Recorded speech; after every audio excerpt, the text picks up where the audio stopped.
Olá, começando agora mais uma edição do seu podcast Agro. E aqui no estúdio, Gustavo Rossetto, ele que é administrador, empresário e corretor de imóveis rurais aqui no estado de Roraima, e Leonardo Lima, que é engenheiro agrônomo e também possui uma empresa de consultoria do agronegócio. Sejam bem-vindos aqui ao nosso programa. Obrigado, Nilson. Obrigado. Um assunto que a gente tem visto repercutir muito aqui em Roraima é essa questão das queimadas, né?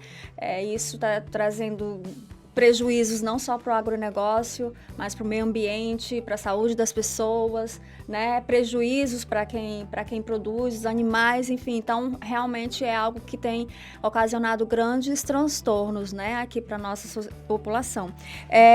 E eu pergunto de vocês, né?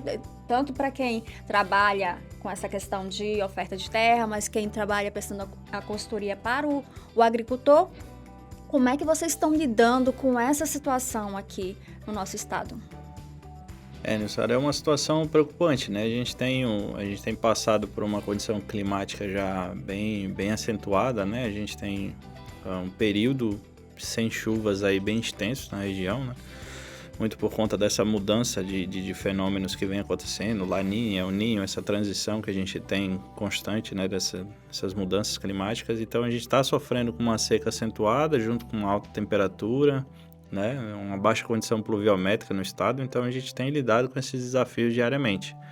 Então o produtor tem que ficar atento a algumas ações que podem mitigar esses problemas, né, e reduzir um pouquinho os impactos disso, né? Apesar de que eles vão acontecer, já estão acontecendo, né? A gente vê aí na cidade está coberta fumaça, no campo também não é diferente, os produtores estão lutando aí contra isso, né? E é uma situação realmente que merece uma atenção especial, tanto das autoridades públicas quanto da sociedade em geral e principalmente dos produtores que estão aí nessa parte, né? A gente acompanha, né, quantos perderam mesmo, tiveram até casas queimadas, né, perderam os animais que estavam criando e tal. Então, realmente é uma situação bem delicada mesmo, né, um prejuízo. No quesito agronômico, técnico, né, a gente vê que tem alterações significativas nessas áreas, né? A gente perde matéria orgânica quando se queima uma palhada de áreas que estão sendo formadas aí principalmente para a produção de grãos.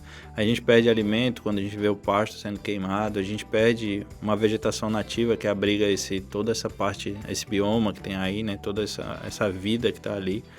Então a gente tem uma perda em todos os fatores, tanto de cunho técnico quanto cunho ecológico, né? Nessa parte de preservação, a gente vê recursos aí sendo perdidos, matas ciliares, próximo a cursos d'água, isso tudo tem um impacto muito negativo, né?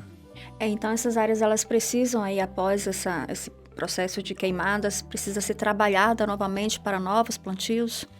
Isso encarece todo o sistema produtivo, né? Do ponto de vista financeiro para o produtor, do ponto de vista técnico a gente tem alterações tanto de características físicas quanto químicas do solo, a gente tem alterações biológicas também, então ocasiona uma série de problemáticas aí que vão precisar ser resolvidas com o tempo, né?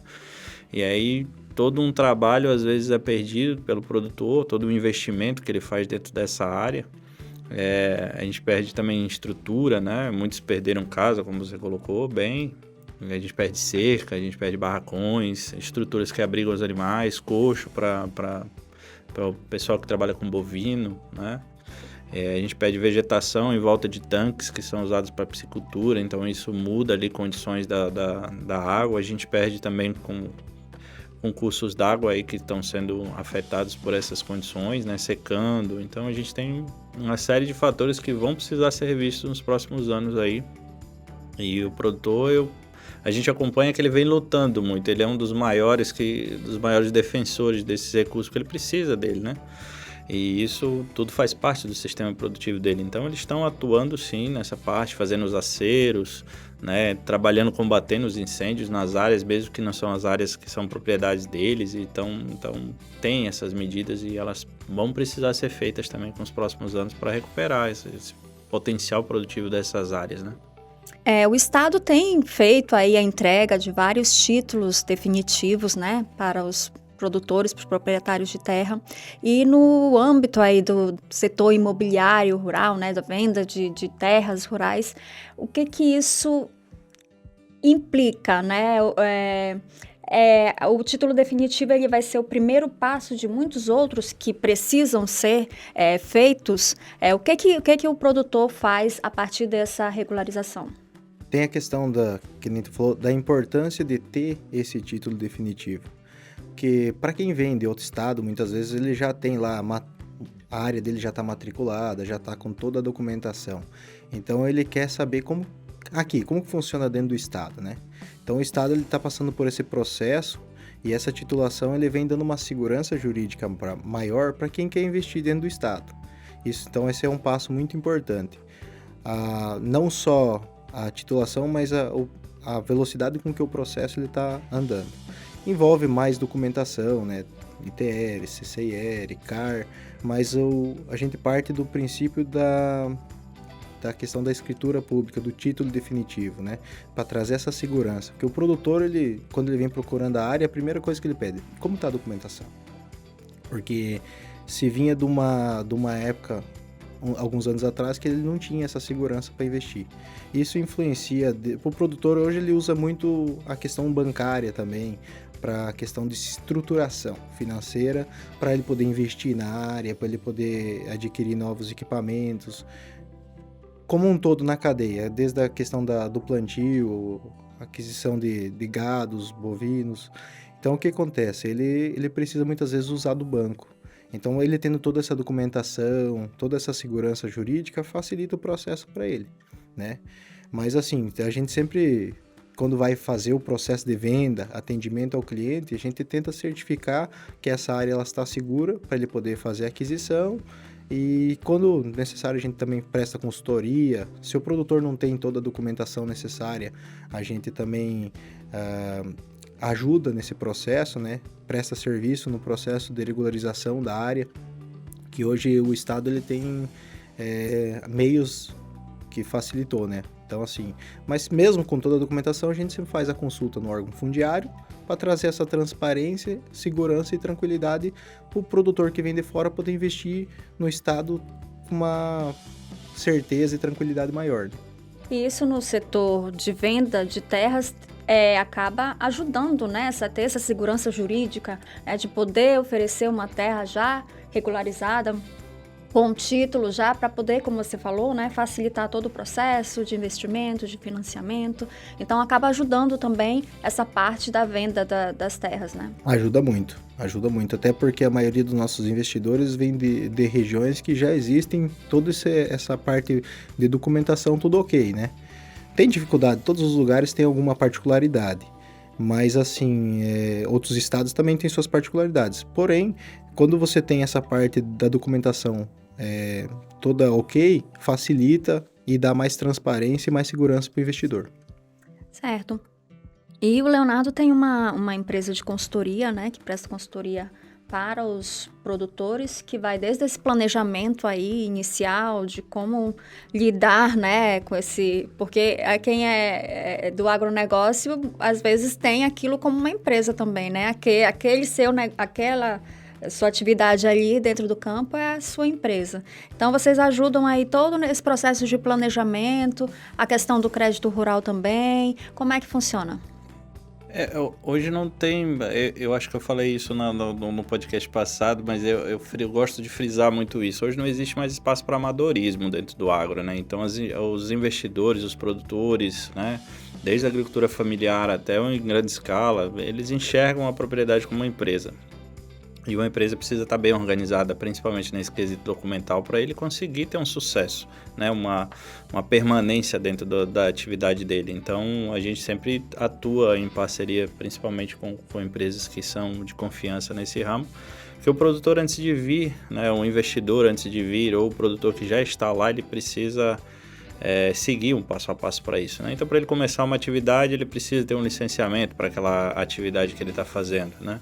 Ele precisa de uma outorga, de um recurso hídrico, ele precisa até fazer licença para derrubar uma área, né? Fazer um processo para extração de recurso madeireiro quando é cabível dentro da propriedade dele, né? Autorizações de queimada nessas épocas de transição de verão, que foram suspensas recentemente, principalmente por conta desse período que a gente está de agravamento, né, da seca.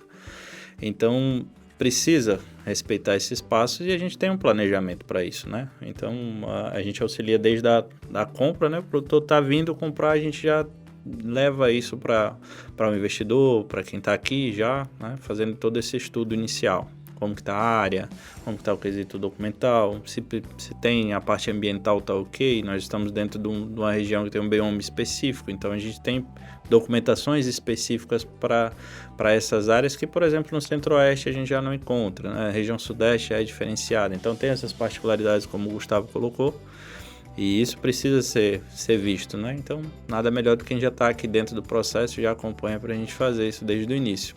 Para a obtenção do crédito rural, o banco exige, as instituições bancárias ou as financiadoras precisam ter uma segurança jurídica para isso acontecer. Então, é importante que se tenha, né, essa documentação base para elas poderem ter uma segurança também para fornecer esse crédito para o produtor, para acompanhar, para fornecer uma linha mais específica de atuação. Olha, é um crédito para investimento, é um crédito para estrutura, para custeio da safra. Como que está essa área dele para a safra, teve frustração ou não teve, né? Já teve algum caso de insucesso passado, precisa se fazer um seguro para alguma atividade, vai comprar um maquinário novo. Então, tudo isso aquela atividade comporta isso ou não. Então, são passos que a gente vai observando nesse olhar mais técnico para auxiliar o produtor, reduzindo, acho que, a problemática lá no futuro, né? E Roraima tem demonstrado aí muito potencial para vários tipos de produção, né?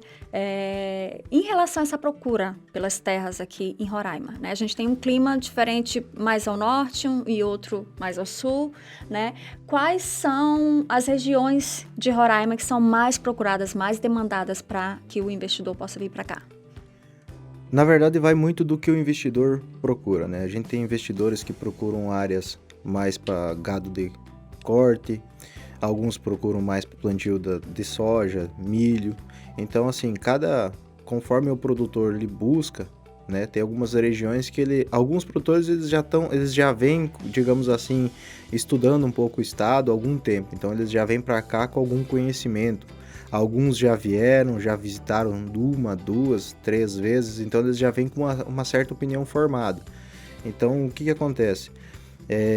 A gente sempre orienta a questão que leva em base, conforme a cultura que ele quer plantar, a região, o índice pluviométrico da região, que é importante, né? A questão das chuvas, né? Dos períodos chuvosos, a questão do gado, né? Quando ele quer investir em gado, a gente sempre vai por região conforme o que ele quer investir no estado, qual que é a intenção dele do investimento, se é para gado de corte ou se é, vamos dizer, o plantio de soja, milho, hortaliça, mandioca, café. Tem produtores que procuram para várias áreas diferentes, né?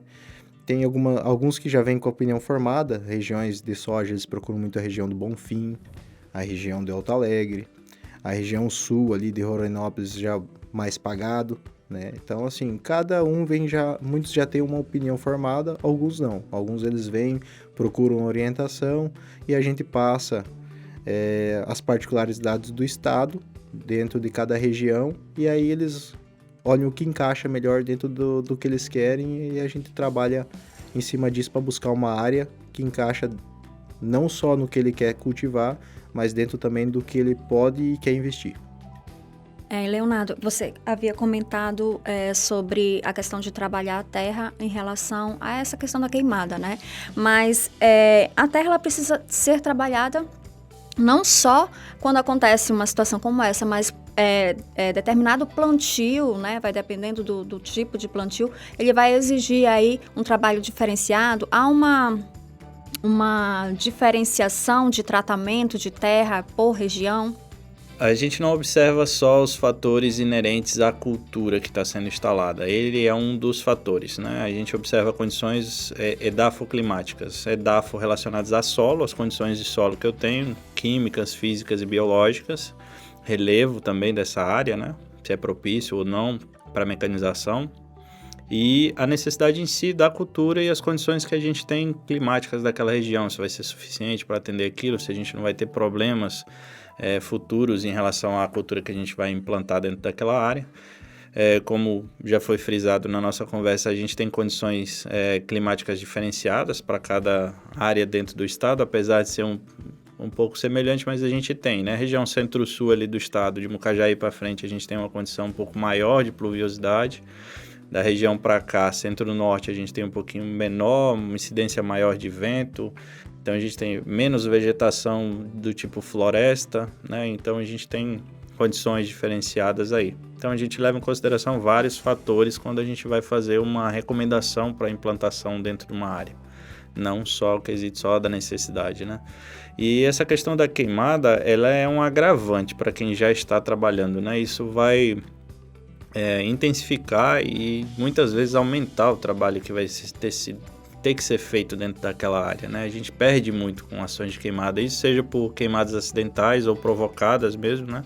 Aquelas de condição em que o produtor ainda tem aquela cultura de vou limpar a área, vou jogar um fogo ali só por cima, mas aí a gente atrapalha muitos quesitos ali, né? Aumenta a temperatura, a gente tem redução, a evaporação daquela lâmina de água que tem ali na superfície, a gente tem redução de vegetação, cobertura vegetal, a gente altera a temperatura de um perfil de solo, então a gente muda as condições biológicas de ciclagem de nutrientes, conteúdo de matéria orgânica, então a gente afeta vários fatores relacionados àquela área, né? Tanto acima do solo quanto abaixo do solo. Então a gente vai ter que tratar a área como um todo, a gente vai ter que recuperar mesmo os recursos que a gente tinha ali, que muitas vezes podem nem ser tão expressivos. Então a gente constantemente a gente diz que isso intensifica os trabalhos e encarece muito também, aumenta a mão de obra, aumenta a mecanização das áreas, a inserção de adubos sintéticos, demora mais tempo para o produtor ter uma resposta positiva dentro daquela área depois que a gente tem um evento desse. Então, ele tem que investir bastante e ainda esperar um tempo maior para ele ter ali algum resultado, né? Algum benefício, digamos assim, depois de tanto prejuízo. Ele vai ter os benefícios, ele tem um retorno financeiro daquela área, mas aí o grau de investimento vai ter que ser maior, principalmente se você perde esses recursos, né? E aí você perde também estrutura, como a gente já falou. Então, se é um produtor que trabalha com pecuária, ele vai perder, além da pastagem que está ali, vai perder matéria orgânica no solo, vai perder cerca, vai perder coxo, então ele vai ter que reinvestir dentro daquela área para poder voltar ao potencial produtivo que aquela área já tinha. Então, por isso, são ações que não são benéficas para o produtor de forma nenhuma, né? Então, muitas vezes, erroneamente, ainda correlacionam essas coisas com o agro, né? Porque o agro da queimada, o produtor é o que menos usa esse recurso para fazer. Ainda tem alguns que trabalham nessa forma do empirismo, mas é muito pouco, porque é mais prejudicial para eles do que benéfico. Então, assim, o agro é um grande defensor dessa parte ainda, né? A gente tem produtores aí incansavelmente trabalhando, puxando água de regiões mais distantes para apagar focos de incêndio que nem são dentro da propriedade. A gente tem produtores que estão fazendo acero, fornecendo maquinários para outros produtores que trabalham na região que não têm condição de fazer isso, justamente para evitar essa problemática que vem acontecendo. E às vezes até um simples cigarro jogado ali numa região muito seca pode aí causar um estrago grande, né? Então, vai muito da consciência das pessoas também evitar de fazer esse tipo de ação, né? Porque aí traz um prejuízo enorme para todos, na verdade, né? Ações simples, elas podem evitar muito essa problemática, né? Não descartar lixo em locais inadequados, tratar esses resíduos de uma forma correta, você não fazer o descarte de materiais que podem ser inflamáveis ali dentro naquele período. Muitas vezes a gente vê na estrada aí o pessoal viajando, aí joga uma bituca de cigarro, joga um pedaço de vidro, uma garrafa, alguma coisa que pode gerar um problema futuro, né? Um foco desse aí, e é difícil controlar depois que está instalado, né? Os bombeiros aí estão trabalhando também em áreas próximas às cidades, que eles não conseguem atender tudo também. Recentemente estive numa Majari, nas áreas próximas ao Tepequém, e tá um foco gigante de incêndio para tudo quanto é lado. Mucajaí, Bonfim, Alto Alegre, todo lugar tá tendo foco de queimada, né? Certo. E em relação à questão das terras aqui no estado, a gente tem aí terras indígenas, né, terras protegidas, e mesmo assim, o nosso estado ele tem aí, né, uma vantagem em relação à extensão territorial. Isso, como é que eu posso dizer? Ainda tem muita terra para ser adquirida, mesmo tendo essas ocupações de terras públicas, terras protegidas, terras indígenas? Com relação à questão de áreas para venda, sempre tem muitas áreas ainda que o pessoal não tem o perfil de cultivo, de aproveitamento da área, que acaba trabalhando a venda da área. E a gente sempre costuma dizer, né? Sempre tem aquele que está querendo vender, mesmo o produtor que já está trabalhando, às vezes ele quer mudar de região, ele quer mudar de atividade, então sempre tem aquele querendo vender e o que está querendo comprar. Então mesmo regiões, estados aí que se diz que já está cultivando ou todas as áreas já praticamente estão ocupadas, sempre tem alguém vendendo e comprando. Aqui no estado também sempre tem alguém que está comprando, vendendo, desculpa, uma área que já está sendo utilizada, às vezes já está em plantio, mas tem aquelas que é herança de família, às vezes ele não tem o hábito da colheita, do plantio, da criação de gado, então ele acaba vendendo para um produtor que vem de fora, que está disposto a usar aquela área justamente para transformá-la numa fazenda de gado, uma fazenda de grãos, né? Então essa área de compra e venda no agro, ela sempre está em movimento, né? Alguns períodos ela dá uma diminuída, alguns ela dá uma acelerada, né? Que tem muito a ver com a questão dos ciclos, né? Mas ela sempre está em constante movimentação, sempre tem negócios acontecendo, né? Dentro de várias regiões do estado, dentro do que o cara está querendo investir, né? Então... E aí eu acho que complementando, tem a ideia também que o Estado está passando por esse processo de regularização de área, né? Então tem muita área que não era regularizada e agora está se tornando regular. E aí acaba acontecendo uma oferta daquela área que talvez era muito grande, né? Para aquela atividade, foi dividida entre família ou entre outros produtores de um grupo e passou por um processo de regularização e dá uma segurança maior para quem está investindo adquirir ela, né? Isso. Que nem o Léo complementou, né? A gente tinha a questão da insegurança jurídica, que agora está passando por esse processo de titulação, e isso facilita as negociações, né? Então tem a questão das áreas que não eram documentadas, passaram a ser documentadas, e que nem ele falou, a oferta e a demanda, né? Sempre tem alguém que vê a possibilidade de vender a área e tem alguém sempre buscando adquirir a área para fazer algum investimento, produzir alguma coisa nessa área, né? Então esse mercado é um mercado que ele nunca para, ele sempre está... E houve uma valorização com o agro, né? A gente teve uma evolução do agro muito grande nos últimos anos no estado. Então houve uma valorização natural dessas áreas, né? Então áreas que tinham um valor abaixo, muito abaixo de mercado, que eram trabalhadas, né, centro-oeste, região sudeste, hoje elas já começam a se equiparar em questão de valores pela valorização do agro, pelo desenvolvimento, né? Começou-se a inserir. E aí você tem pessoas que investiram em áreas rurais anteriormente e agora com o avanço dessa valorização veio a oportunidade de comercializar. E outros que estão observando nessa valorização uma oportunidade de compra vão buscar esse mercado aí, né? Um mercado que ainda está em expansão no estado. É sempre uma coisa que é importante, eu sempre gosto de falar, tem muitas regiões do Brasil que os produtores eles vêm o quê? Querendo expandir. Então, assim, às vezes na região que ele está, devido ao custo do hectare ou dificuldade de adquirir áreas próximas, faz ele buscar novos lugares, novos estados, né? E Roraima ele tem se destacado. Depois dessa questão da segurança jurídica que está tendo no estado, vem se destacado para que os produtores que queiram ampliar, investir, aumentar as áreas, que eles nos procuram um estado, né? Porque eles veem ainda essa oportunidade de um custo-benefício um pouquinho maior para o investimento, para ele poder ampliar a área de produção dele, que às vezes dentro do estado, dentro do lugar que ele está, ele não consegue.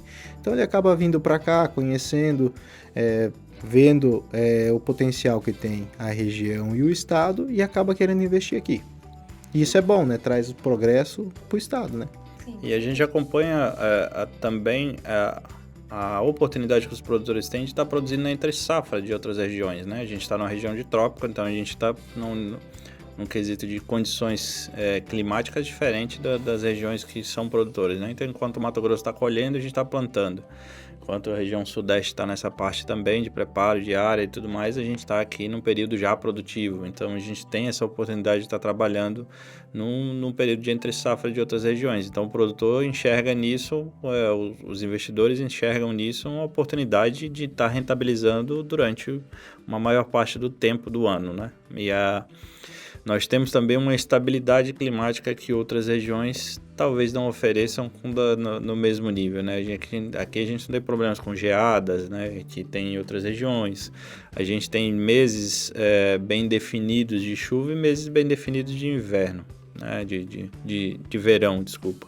Então a gente tem essas condições bem definidas, sem muitas oscilações, que dá um pouco mais de segurança para quem está produzindo, está trabalhando dentro daquele período específico, né? No inverno eu consigo produzir durante esse ciclo aqui determinado, né? A nossa janela de plantio ela oscila muito pouco em relação a outras regiões. Então existe também essa condição, né? É observada pelos produtores. Então, é muito importante que aquela pessoa interessada, né, seja uma pessoa de fora ou até mesmo aqui do estado, em adquirir uma terra, né, além de verificar a questão da regularidade, como vocês falaram, procurar uma empresa idônea que possa prestar toda essa assessoria, todo esse planejamento para que ele possa fazer uma aquisição assertiva. É importante, né, o produtor dar essa segurança maior para ele, ter empresas que acompanhem ele desde o início, né, da aquisição dessa área, do estudo dessa área, direcionamento para o que ele precisa realmente, qual é a necessidade, a atividade dele, a observância nesses quesitos documentais, porque isso impacta todo o processo produtivo dele, né, e até o final, o acompanhamento dessa atividade, o desenvolvimento, planejamento, execução, né, até o final. A comercialização dessa produção dele. É importante que ele trabalhe esse quesito de forma organizada, gerindo isso como uma empresa mesmo, né? Até porque quem está investindo, ele quer tranquilidade e segurança. Certo. Então, eu queria agradecer a participação de vocês aqui no nosso programa, sempre trazendo informações importantes, relevantes, né, para quem assiste o podcast. E a gente fala sempre que a gente aprende também com vocês, né, com os profissionais, especialistas da área. Então, é muito importante para a gente receber profissionais como vocês que vêm contribuindo aí com as informações. Muito obrigada. Nós que agradecemos essa oportunidade de participar e de mostrar que o agro não é um grande gerador de informação e que é uma das bases da economia, né? Tanto regional quanto nacional. Também queria agradecer o convite e foi um prazer poder participar aí do programa. Obrigada. E o nosso podcast fica por aqui. Lembrando que você pode acessar todos os programas na íntegra no nosso canal do YouTube. Acesse também o nosso Instagram. Até a próxima!